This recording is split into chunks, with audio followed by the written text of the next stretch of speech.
এটা এনজিও হয় Assam centre for rural development ACRD। তো আমি আপোনাৰ চাইল্ড ৰাইটছৰ ওপৰত কাম কৰি আছোঁ। এইটো আপোনাৰ লাষ্ট 1 ইয়াৰৰ পৰা আমি child marriage, child sexual abuse আৰু চাইল্ড লেবাৰৰ ওপৰত কাম কৰি আছোঁ।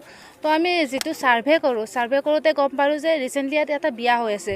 তো আমি বিয়া চিঠিখন কালেক্ট কৰিলোঁ। ছোৱালীজনী 16 বছৰমান হ'ব।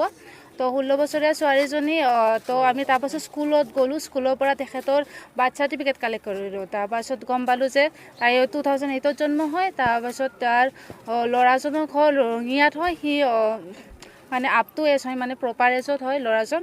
আৰু ছোৱালীজনী 16 বছৰ হয়, যিহেতু তাই চাইল্ড মেৰেজ হয়। আৰু বাকী পেৰেণ্টছে আজিৰ ডেটত বিয়াখন ঠিক কৰিছে।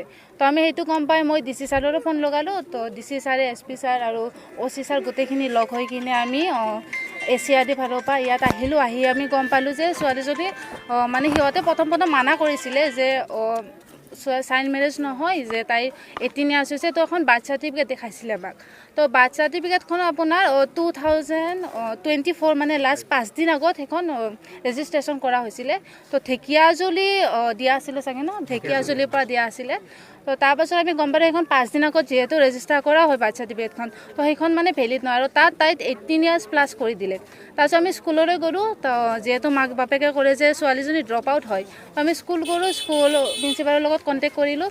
তো তেতিয়া গম পালোঁ যে ছোৱালীজনী অলৰেডি ক্লাছ 10ত পঢ়ি আছিলে। তো তাই বিয়া হোৱাৰ কাৰণে তাই বৰ্তমান স্কুল যোৱা নাই।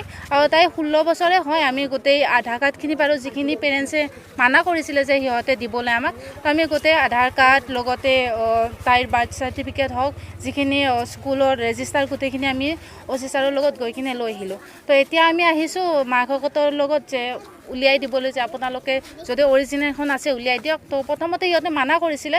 পিছত আমি যেতিয়া দেখাই দিলোঁ অৰিজিনেল কপিটো, মানে ফটো যিটো আমি সেই আনিছিলোঁ স্কুলৰ পৰা, তাৰপিছত ক'লে সিহঁতে অৰিজিনেলখন দেখাই দিলে। তো আমি এতিয়া গম পালোঁ ছোৱালীজনী সঁচাকৈ 16 বছৰীয়া হয়। তো এতিয়া আমি ভাবিছোঁ যিখিনি মানুহ হয়, তো মাক বাপেকৰ ওপৰত আৰু গোটেই সমাজৰ যিখিনি মানুহে জড়িত হৈছে তেখেতৰ ওপৰত একশ্যন লোৱা হ'ব।